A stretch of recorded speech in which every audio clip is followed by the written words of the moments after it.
Jadi walaupun saya dilahirkan di reformasi, tapi bukan anak zina saya. Tidak ingin menyebutkan orangnya, karena saya sering seperti itu. Ini saya buka rahasianya, karena tinggal 3 hari. Godaannya ya uang, godaannya ya wanita, itu sudah berlaku di mana-mana.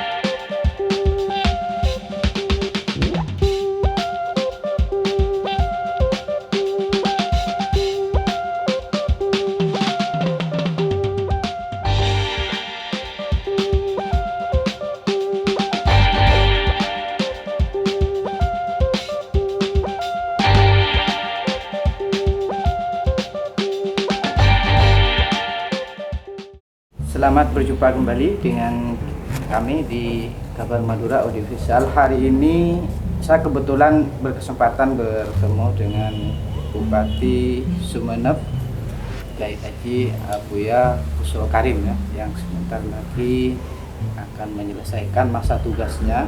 Mungkin hitungan hari ya. Tinggal 3 hari. Tinggal 3 hari. Rabu ini saya sudah berakhir. Rabu sudah berakhir. Iya. Jadi Kamis sudah bukan saya lagi Bupati Sumeneb. Sudah jadi rakyat lagi. Sejak dulu saya rakyat. Ya. Cuman kebetulan jadi bupati, tapi tetap rakyat. Jadi begini, Pak Bupati ini mungkin lebih gampangnya biar enak dipanggil Buya ya. Jadi Buya ini menjadi tokoh yang lahir di masa reformasi di Sumeneb, dan kebetulan ya beliau dipercaya di jabatan penting. Kebetulan waktu itu adalah ketua DPRD, kemudian setelah ketua DPRD 2 periode menjadi Bupati Sumeneb. Pak Bupati yang Buya, kenapa dulu waktu itu kan 98 memilih terjun di politik maksudnya? Iya. Jadi walaupun saya dilahirkan di reformasi, tapi bukan anak zina saya. Oh siap. Iya. Artinya tidak ucuk-ucuk saya jadi ketua PKB misalnya. Tidak, Pak. Jadi sebelum itu siapa yang tidak kenal saya dulu ya? Maaf. Artinya dengan ceramah, dengan jadi banyak ketua-ketua di beberapa lembaga di Sumeneb. Ya orang semuanya kenal ke kami dari sisi ceramahnya. Di NU sudah jadi wakil ketua NU cabang misalnya ya. Sebelumnya ketua lembaga dakwah di NU cabang. Sebelumnya juga di Pagar Nusa. Ikut terlibat di Ansor. Coba. Ya akhirnya kemana-mana Busro itu selalu ada. Dan akhirnya kalau memang ada reformasi, tidak kebetulan begitu saja. Sehingga itu yang saya maksudkan bukan anak zina. Tahu-tahu langsung datang jadi ketua. Enggak. Proses dari bawah itu sudah luar biasa. Dulu kalau saya turun ke pulau-pulau itu bisa 1 minggu, 10 hari nggak pulang. Berdakwah itu di pulau-pulau. Dulu bedanya tidak di partai politik.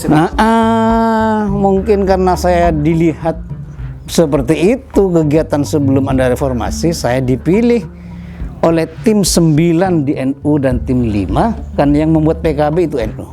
Saya diberi kesempatan untuk jadi ketua PKB. Iya.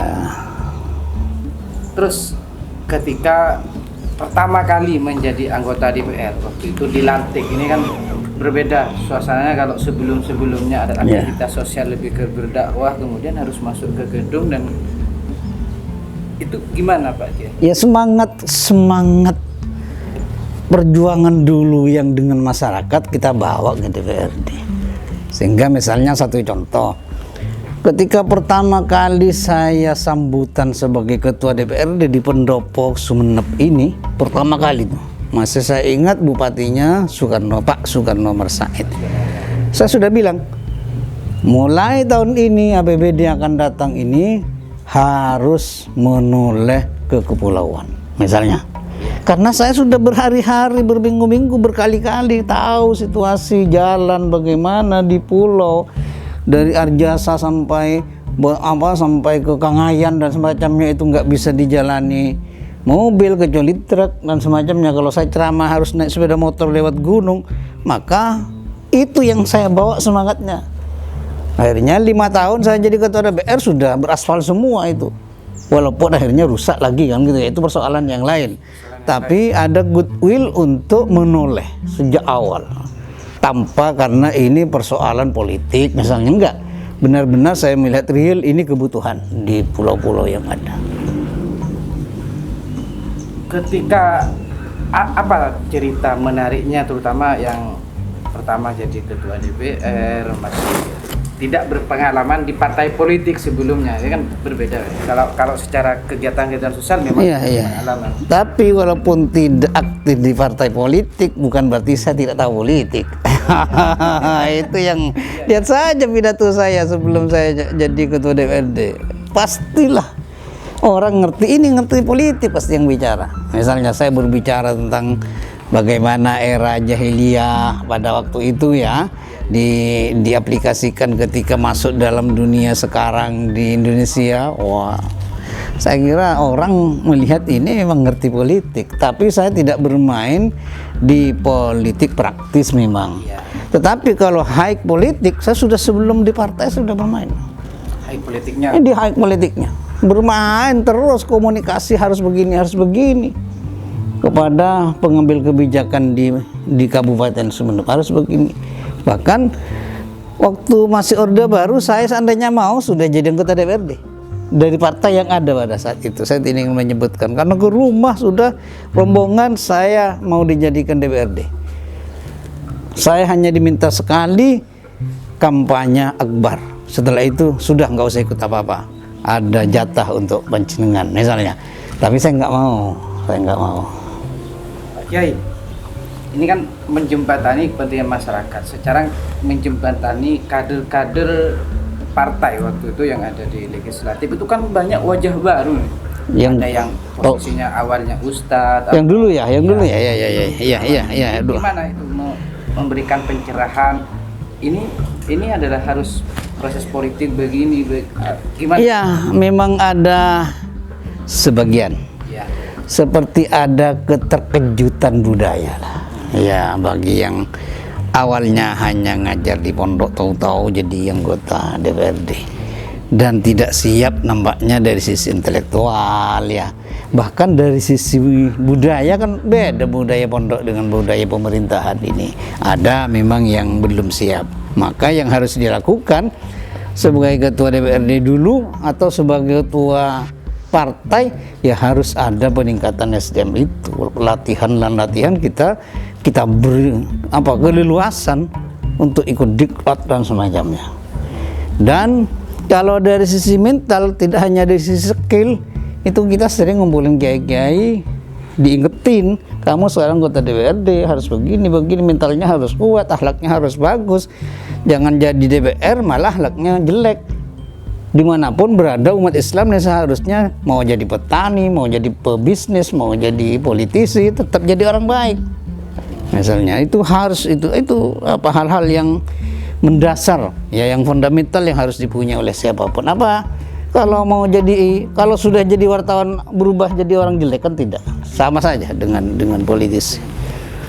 Pak Kiai, kan banyak kader-kader yang dilahirkan sebenarnya dari partai PKB, dan saya lihat kalau misalnya dari 99 ya, hasil pemilu 99 tinggal tersisa 2 yang ada di DPR sekarang yang seangkatan.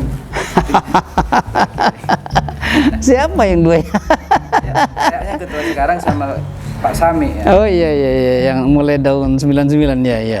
Seangkatan. Nah, sekarang ini maksudnya bagaimana Pak Kiai mengelola proses transfer pengkaderan di internal PKB dan kemudian di lingkup Sumeneb? Akhirnya banyak yang lahir tokoh-tokoh muda yang kemudian mampu juga berperan secara politik hari ini. Iya. Jadi ini sistem pemilihan ketika berubah dari partai nyoblos partai sehingga orang-orang itu diletakkan nomor 1, nomor 2 urutnya itu juga partai. Dan ketika berubah menjadi ini bukan lagi partai atau nomor urut, yang ada adalah yang paling banyak suaranya, ini pasti pendekatannya harus berbeda. Kalau dulu saya masih awal-awal ketua PKB itu, pastilah akan melihat orang yang punya kualitas dan punya massa, itu pasti. Harus itu, tidak boleh tidak. Jadi yang kira-kira dia mampu bicara di DPRD, punya kualitas dan dia punya massa, itu pertimbangan paling utama. Tapi kalau sudah seperti sekarang dengan perubahan suara terbanyak, ini harus ada tambahan ini. Tidak cukup orang yang berkualitas, punya massa, tapi harus punya duit kalau sekarang. Harus sudah. Dan saya sering bilang, dalam sistem seperti ini hanya dua teorinya. Kalau ingin jadi anggota DPRD atau pejabat apa, ya harus punya jaringan dan harus punya uang. Kalau tidak punya dana dan tidak punya jaringan, jangan nyalon. Punya jaringan tapi tidak punya uang, jangan nyalon. Punya uang, tidak punya jaringan, dimakan uangnya dengan rakyat, nggak akan dipilih itu. Nah, jadi arahnya sekarang itu siapapun harus ke sana. Pengkaderan itu harus ke sana. Kalau partai ingin besar, ke sana arahnya. Ya, secara intelektual harus terus dilatih, tetapi disiapkan dana. Karena rakyat dengan sistem suara terbanyak ini sudah berbeda. Terlepas dari sistem yang berubah Pak hari ini kan, Sumeneb dalam sistem politik itu masih dinilai sangat dinamis, tetapi tidak melahirkan konflik baik horizontal dan kemudian vertikal antar warga. Maksudnya dalam penelitian beberapa pihak yang menyampaikan seperti itu. Ini kunci sukses, terutama misalnya ketika ada di DPR, bagaimana Pak dia mengelola konflik, kemudian setelah menjadi sama lah, saya kan sering beli rujak cingor itu ya, rujak selingkuh itu ya. Itu ya. Nah, itu namanya saja rujak selingkuh, ada timun, ada kacang, ada petis, apa ya, ada yang lain-lain. Itu kan kalau dimakan sendiri-sendiri dimakan gak enak kan? Iya. Tapi bagaimana meramu meletakkan kacang dengan cukanya, dengan apa diberi bumbu apa itu seimbang, akhirnya enak. Yang namanya rujak itu kita makan. Samalah dengan cara ngelola. Karena di DPRD termasuk yang di sini di eksekutif itu latar belakang pendidikannya banyak yang berbeda. Latar belakang keluarganya juga banyak yang berbeda. Akhirnya menimbulkan pemikiran-pemikiran yang berbeda. Maka bagaimana meramu perbedaan yang banyak itu, itulah memang pemimpin tugasnya. Jangan jadi pemimpin kalau tidak mampu meramu perbedaan-perbedaan yang ada. Bagaimana meramu wartawan? Kan gitu sama saja. Iya, sama.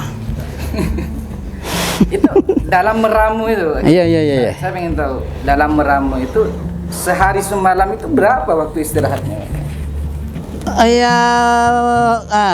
Kuncinya bukan soal istirahat dan tidak, dikomunikasi dengan berbagai pihak itu. Komunikasi. Jadi sampean bisa nanya ke ajudan saya atau ke apa. Misalnya tahu-tahu saya di mobil nelpon orang, nggak ada perlunya apapun. Gimana sehat Pak Ci? Tidak ingin menyebutkan orangnya karena saya sering seperti itu. Kenapa kayak mak nelpon? Tidak ada kepentingan apapun. Saya cuma ingin nyapa. Iya, itu bagian dari meramu semua. Seandainya nanti ada keperluan, kita tinggal merajut saja karena selalu disapa. Anda bayangkan berapa orang yang banyak secara politik itu berbeda dengan saya, tapi secara pribadi kan dekat. Iya. Coba. Kurang apa dengan Pak Malik? Ini contoh saja lah ya. Tapi secara pribadi kita dekat, walaupun setiap ada event legislatif selalu berbeda. Di eksekutif juga beda. Tapi pada satu saat saya bermain ke Malik ke Fereci, biasa secara pribadi. Itu komunikasi kuncinya. Pastilah komunikasi. Kalau tidak ada komunikasi, habis kita ini. nggak habis. Melihat ini Orang-orang yang sering ngecam saya misalnya, macam-macam, mau di KPK kan, mau dipoldakan, surat itu sampai hanya satu yang tidak ada tembusannya, Tuhan Rabbul Alamin. Dan malaikat. Tapi semua tembusan macam-macam. Tapi saya biasa komunikasi. Tahu dia sakit, saya hadir di rumahnya. Nangis macam-macam. Kok sampean bisa hadir ke saya? Saya orang yang paling benci ke sampean. Misalnya, ini saya buka rahasianya kan tinggal 3 hari. Iya. Komunikasi. Ya komunikasi. Dia nangis malam-malam. Saya naik sepeda motor ke rumahnya. Dan dia mengakui maaf dan nangis. Dan setelah itu dia tidak pernah macam-macam. Malah kalau ketemu saya merasa sayang ke Kiai. Dan selalu, padahal awalnya Masya Allah luar biasa. Tahu saya dia sakit, saya hadir ke rumahnya. Mumpung ada momentum untuk saya ke sana. Dengan alasan nyapot, kan itu ya. Ya terkejut nyapot jam 12 malam, jam 1 malam. Tok. Nah, itu komunikasi. Ya, itu yang proses agak panjang ya. Sekarang pakai soal bupati. Ini kan kalau dilihat sebenarnya Pak Bupati Buya ini kan berkontestasi di pemilihan Bupati Sumeneb itu kan 3 kali. Kalau dihitung ya. Iya. Yang pertama kalah. Ya, yang pertama kalah. Itu gimana Pak Kiai waktu pertama kalah waktu itu? Saya kalah sekarang, besok saya sudah masuk ke DPRD. Oh, gitu. Saya sudah mulai lagi kerja di DPRD, dan ketika pelantikan Kiramdan saya yang memimpin pelantikan. Nggak ada masalah. Nggak ada masalah. Sekarang ini kan kadang-kadang di bawah itu sampai ke anak cucunya bermusuhan terus kalau kalah. Pelian Kalebun misalnya, itu sampai bertahun-tahun tidak pernah selesai. Nggak boleh seperti itu, nggak boleh. Nah, yang saya maksudkan tadi soal komunikasi itu kan triknya. Barisan Buya dan barisan Kiramdan waktu itu kan sebenarnya dari sisi pilihan politik yang berbeda. Gimana itu menjembatani agar supaya tetap atas nama Sumeneb harus? Ya nggak ada lagi komunikasi, nggak ada lagi. Yang kita suan, kita kemana-mana biasa. Di Sumeneb itu inilah mungkin memang berbeda, maaf, dengan kabupaten yang lain.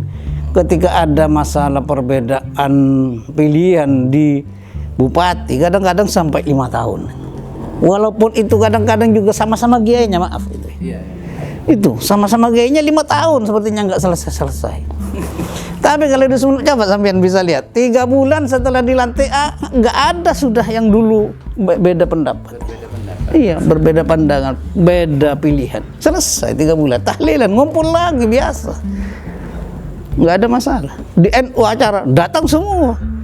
Padahal beberapa minggu yang lalu itu iya. Itu saya ingin mengatakan inilah budaya Sumeneb yang harus dipertahankan ini. Sampean-sampean semua yang muda-muda. Jangan sampai yang muda-muda ini justru malah menghilangkan budaya yang positif seperti ini. Boleh berbeda, boleh pada satu saat pandangannya malah bertentangan, tapi hubungan itu harus tetap dijaga. Hubungan yang harmonis harus tetap dijaga. Ini salah satu kunci sukses menjaga Sumeneb yang bisa dijaga ya sampai ke anak cucu, terutama yang soal menjaga komunikasi, menjaga. Oke. Buya, ini di pemilu 2004 ya? 2024.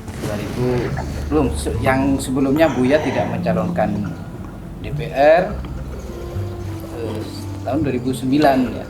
Oh, yang kemarin itu. Ya, 2009. Sempat banyak orang yang memprediksi ini Buya akan istirahat dari politik. Tapi akhirnya Buya 2010-nya dicalonkan sebagai bupati oleh banyak orang dan terpilih menjadi bupati. Itu gimana sih? Iya, Orang saja yang menilai itu kartu mati sudah katanya. Ya, itu kata orang yang bilang.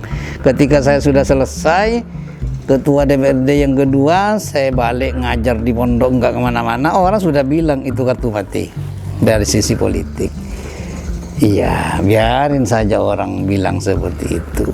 Tetapi kalau komunikasi itu berjalan terus-menerus dengan siapapun, walaupun tanpa mengenal posisi, saya kira akan terjaga.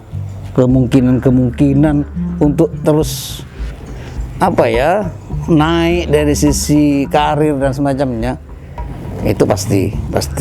Jangan setelah berhenti jadi anggota, jadi wartawan, hilang komunikasinya dengan para wartawan, dengan manajernya misalnya, itu akan habis sebagai wartawan. Saya kira komunikasi itu tidak harus selalu karena posisi, tapi itu perintah agama untuk terus dilakukan, sehingga ternyata bisa, walaupun orang bilang itu kartu mati, ternyata bisa karena komunikasi saja. Akan menang. Dan saya yakin menang, karena pada saat itu sudah pasti saya punya jaringan. Pada saat itu ada biaya, terlepas dari siapa yang ngasih biaya, tapi ada biaya. Sudah, teorinya sudah menang. Saya punya jaringan di mana-mana, ada dana, sudah selesai.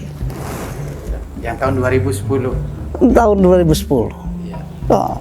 Kalau misalnya hari ini kan tinggal di hitungan hari, kemudian tiba-tiba muncul lagi, oh Buya sudah pensiun dari politik. Apa? Memang mau pensiun atau gimana? Kan persepsi di awal bahwa iya, kalau di high politik saya tidak akan pensiun. High politiknya. Iya. Tapi kalau di politik praktis saya mungkin sudah harus lebih fokus kepada pondok pesantren. Yang sekarang ini yang mondok saja, bukan santri luaran, itu sudah lebih 1.000. Itu harus saya jaga.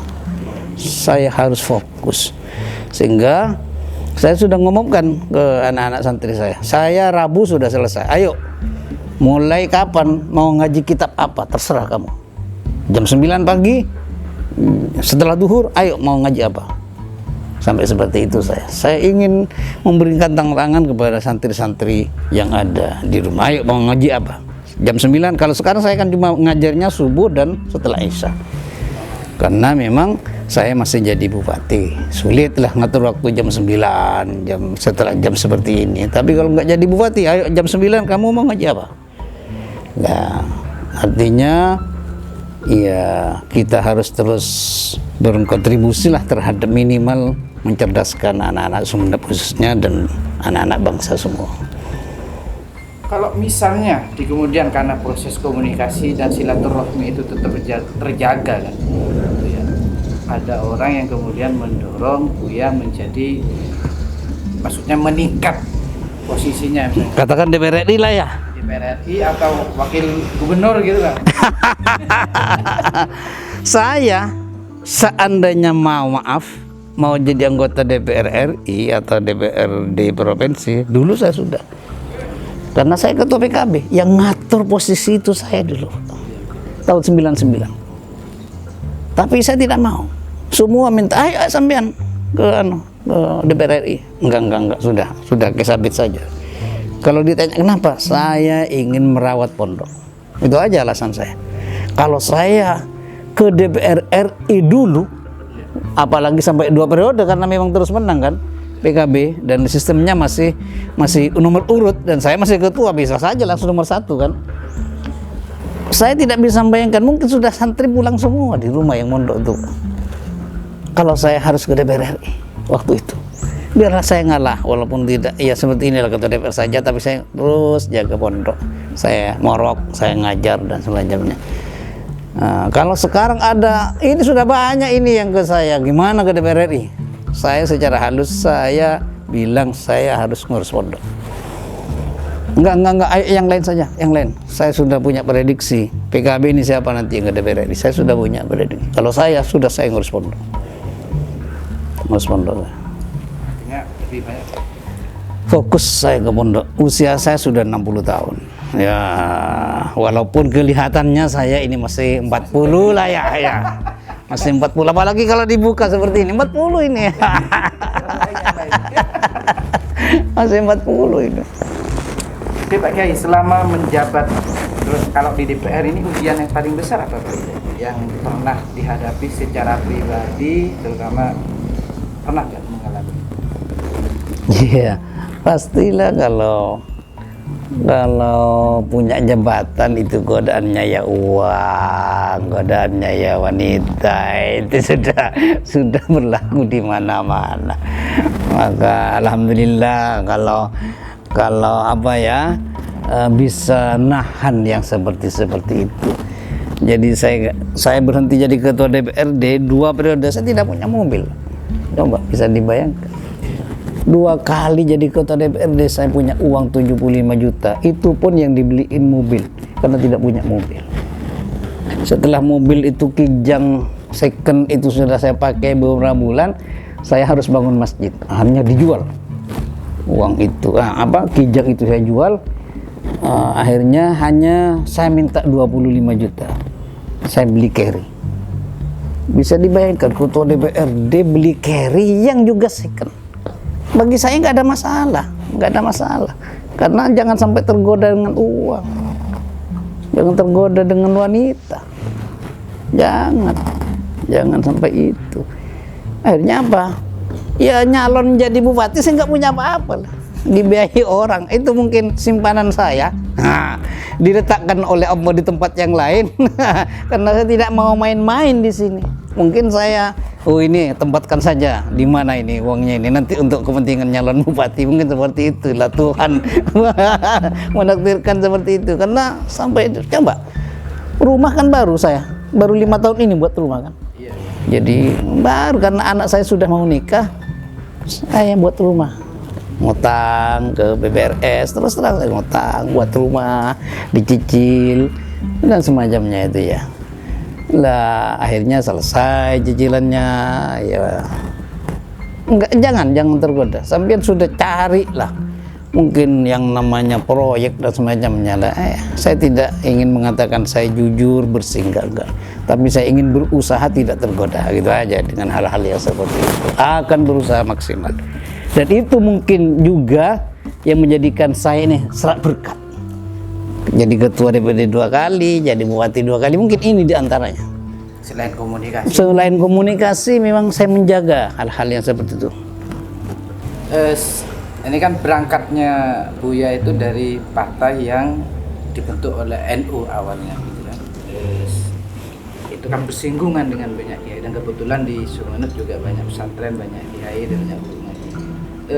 Dari proses yang setelah dijalani sejak di DPR dan kemudian di bupati, apa yang selama ini yang selalu disampaikan, bukan pujian tetapi apresiasi dari sejumlah kiai? Saya tidak tahulah kalau apresiasi dari orang lain, saya tidak tahulah ya, saya tidak tahu, atau dari kiai-kiai saya tidak tahu, karena itu haknya para kiai untuk menilai. Tetapi yang saya lakukan ya, sebagai ketua DPRD dulu dan Geramdan sebagai bupati, kami pasti banyak anggaran kepada lembaga-lembaga pendidikan swasta itu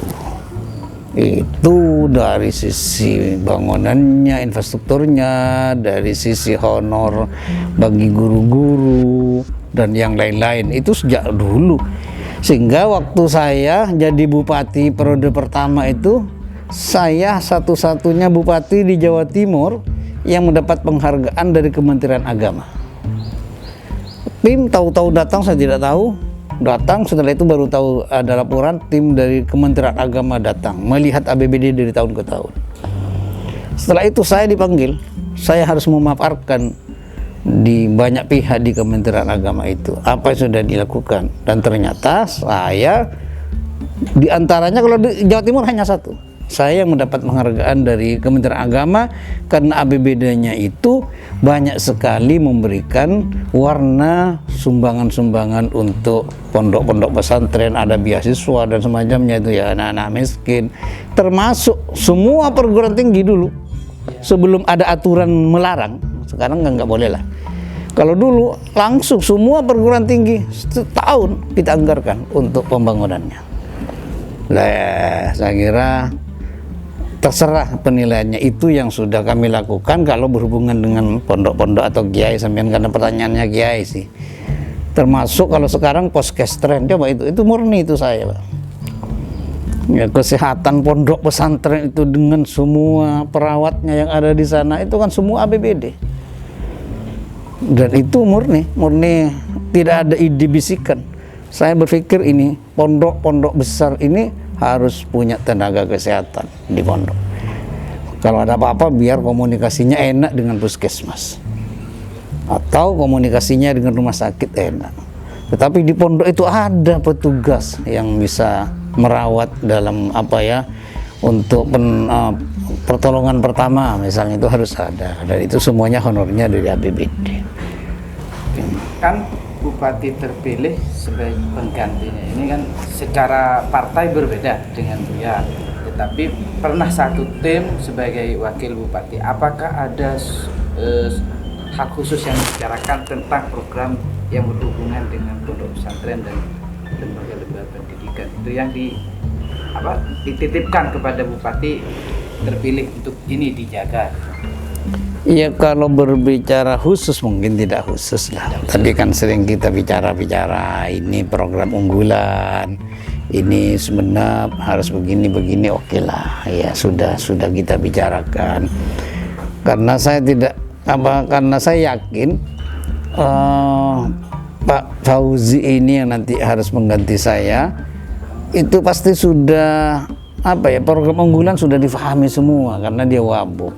Tinggal saya minta bagaimana akselerasinya dan program, bagaimana ada percepatan, apa inovasi baru untuk sampai kepada targetnya, itu saja. Tapi kalau programnya kan di Sumeneb kan itu aja sebenarnya programnya.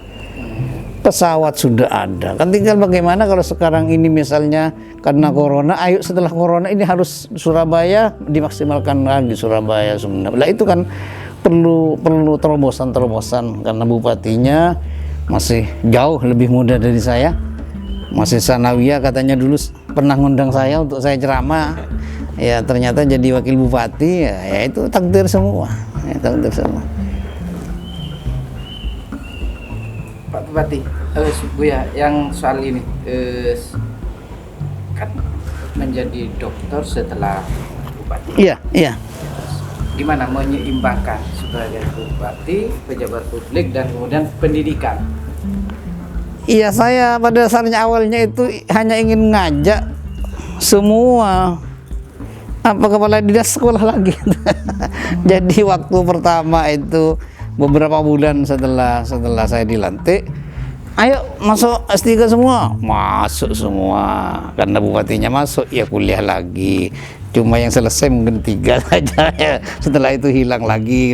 Tapi intinya ingin meningkatkan kualitas, ingin meningkatkan SDM-nya, kan gitu aja intinya. Harus. Soal waktu, bisa diatur. Ini kamar itu jadi saksi kamar di sini, coba. Waktu saya nggarap disertasinya ini kan, langsung satu kamar, jangan sampai jangan sampai ada orang masuk kecuali yang saya panggil. Di situ kadang-kadang saya minta bantuan terus terang, ini gimana ini, bagaimana kita dialog, kita bicara. Selesai dihadapi profesor ya, sampai bisa melihat videonya itu. Iya kan, pasti divideokan semua ujian itu. Wah, yang dihadapi orang yang tidak jarang kemana-mana, cuma baca buku, hafal semua teorinya itu. Profesor kerjanya memang mengajar dan baca, yang saya kerjanya ke pulau, ke desa-desa, ke Montorna itu, sampai ajudan itu nanya. Pernah nanya sekali, tapi nggak berani lagi nanya. Kok masih hadir Pak Bupati ini? Karena saya diundang, ngulang are saja saya diundang masuk ke Montorna itu. Padahal ini sudah periode kedua. Nanya orang, ajudan apa supir? Kok masih hadir Bupati? Kenapa? Iya kan sudah tidak mau nyalon lagi.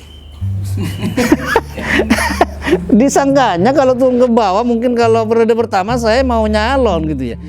Lah ini kok periode kedua kok masih jam 11 malam masih di atas gunung misalnya ini. Karena ada acara Isra Mi'raj. Ini mau apa bupati ini? Toh tidak mau nyalon.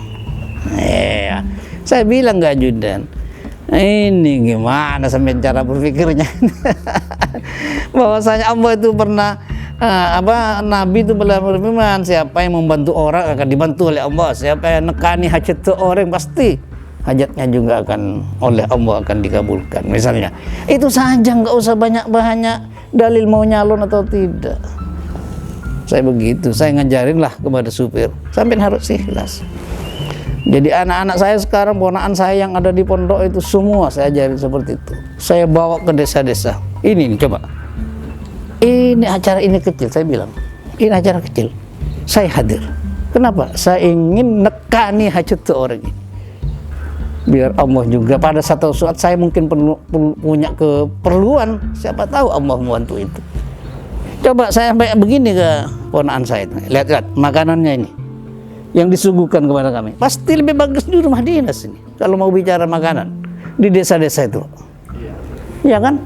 Pasti lebih bagus saya makan di rumah, tapi bukan soal makanannya, tapi bagaimana saya hadir dan membuat orang gembira. Kalau sudah datang, oh, alhamdulillah, kalangkung, wah ada yang nangis. Coba itu malaikat pasti menyaksikan. Jadi itu jangan selalu dihubungkan dengan politik, itu maksud saya. Masa berbuat baik dihubungkan dengan politik terus? Bukan, kalau yang tadi soal masih bisa menyelesaikan S3 dalam posisi menjabat. Sekarang juga Bupati juga masih sangat produktif. Pasti, saya akan nulis terus. Saya akan nulis. Ini sekarang sudah 2 kitab ya. Yang berbentuk kitab sudah 2. Yang pertama kan masalah COVID. Yang kedua sekarang mungkin belum punya ini sini ya. Di sini ada, nggak ada ya? Di mobil ada, ini dikasih wartawan ini. Biar baca kitab. Persoalan tidak bisa baca kitab, son. Kalau Jumat manis. Kitabnya yang terakhir ini namanya Nurul Karim. Itu fi bayani kaifiyati mukhalatatin nas. Bagaimana kita bergaul dengan masyarakat menurut Al-Qur'an dan hadis, bukan menurut saya. Yang saya tahu tentang Al-Qur'an ya, yang saya tahu tentang hadis. Bagaimana bergaul dengan masyarakat. Termasuk kan itu hampir 200 halaman, Pak. Yang 100 halaman itu saya berbicara birokrasi. Pengalaman saya di birokrasi. Bagaimana mengelola pemerintahan ini. Tapi sudut pandangnya bukan dari sisi sekedar aturan yang ada. Dari ayat, dari hadis, pendapat ulama. Seharusnya ngelola begini misalnya. Itu berbahasa Arab? Jelas. Oh, siap. Masih tulisannya kan banyak, bukunya ada yang bahasa Indonesia. Iya, kalau sekarang ini saya maksa, Pak. Saya kan bukan orang yang pintar bahasa Arab sampai di Timur Tengah dan semacamnya. Tapi saya memaksa diri untuk nulis bahasa Arab. Kalau tidak memaksa diri saya nggak tahu ini. Saya hanya memaksa diri aja. Mungkin banyak kaku lah bahasanya, karena memang saya harus noleh sana noleh sini, ke internet nanya ini apa. Kan sekarang sudah ada kitab Maktabah Syamilah itu ya, kan tinggal cari di Maktabah Syamilah, semua kitab itu ada di situ. Ini sudah tercetak yang ini? Sudah kemana-mana sudah. Iya, sudah kemana-mana. Berarti kalau yang sangat diingat itu ya itu menguras tenaga banyak dan pikiran untuk yang kitab itu. Enggak. Karena saya cuma konsisten setiap malam Rabu dan malam Sabtu saya musyawarah kitab di rumah. Itu aja. 1 minggu 2 kali. Jam 12 malam sudah berhenti. Iya, dengan keluarga, dengan ada guru, ada alumni yang ngajar di rumah aja, nggak kemana-mana. Yang ngajar di rumah, ayo kalau malam Rabu ngumpul. Nah, akhirnya kita bicara, itu akhirnya jadi kitab hasilnya gitu, seperti itu. Jadi banyak sumber-sumber inspirasi sebenarnya yang bisa digali dari Buya Sulkari. Ini kan apa saja yang dibawa pulang dari sini, yang sempat tersimpan di ruangan ini dan kemudian dibawa pulang? Apa ya? Buku enggak? Karena saya sudah hampir 2 tahun di rumah ya. Karena ini kan rumah dinas ini kan total dulu direhab total. Jadi baju, buku, kan saya setiap ke Jakarta itu oleh-olehnya saya pasti buku. Kalau tidak buku, yang kita di mana, Pak? Di bandara itu kan ada orang jualan buku. Tidak pernah saya pulang dari Jakarta tidak bawa buku, tidak beli buku, pasti selalu beli buku. Minimal di bandara itu hampir bisa dipastikan pulang pasti 1, 2 beli buku di bandara itu. Itu yang menyebabkan banyak di sini ya, banyak tambahan. Karena emang sambil lalu nunggu pesawat baca itu aja ya, enggak. Kalau nyari waktu khusus agak sulit. Termasuk karangan saya itu banyak bantuan ajudan. Karena saya nulisnya itu kadang-kadang di mana-mana. Nah itu dikumpulin sama ajudan. Saya sudah bilang kalau ada tulisan saya langsung dikliping, masukkan di sini. Lah itu yang enggak mungkin saya sulit lah, bukan tidak mungkin sulit ngatur waktu. Kalau jam sekian sampai sekian saya harus nulis. Kadang-kadang mau sambutan saya nulis itu. Mau sambutan, nunggu apa, kadang-kadang ada buku kan, pasti buku harian gitu. Lah buku harian itu kadang-kadang dirobek sama teman-teman, itu jadi satu tulisan-tulisan saya. Itu yang membantu banyak buku yang lahir. Tapi setelah itu pasti ada yang nyusun ya, sehingga di situ ditulis disusun si A, kan ada bahannya pasti dari kami tapi disusun oleh itu dari kumpulan buku-buku semua. Sampean kalau nanya yang sering nyusun saya pasti di sana ada semua, tulisan tangan, ada yang biasa komputer, ada semua. Oke, ini kita berbicara tanya panjang lebar dengan Buya Busro Karim, dan pasti Buya ini sudah hampir menyelesaikan tugasnya sebagai Bupati Sumeneb dalam hitungan hari, dan beliaunya akan tetap terjun di politik, tetapi bukan maknanya politik praktis begitu untuk sementara. Semoga bisa kembali lagi. Sebelum kita mengakhiri, mungkin ada pesan khusus Buya untuk keluarga Sumeneb, terutama karena memang sudah ada perubahan pemimpinan secara formal di lembaga politik dan lembaga pemerintah. Ya, ini Bupati yang akan datang sudah hasil hasil pemilu yang kemarin. Maka siapapun saya kira walaupun kemarin itu tidak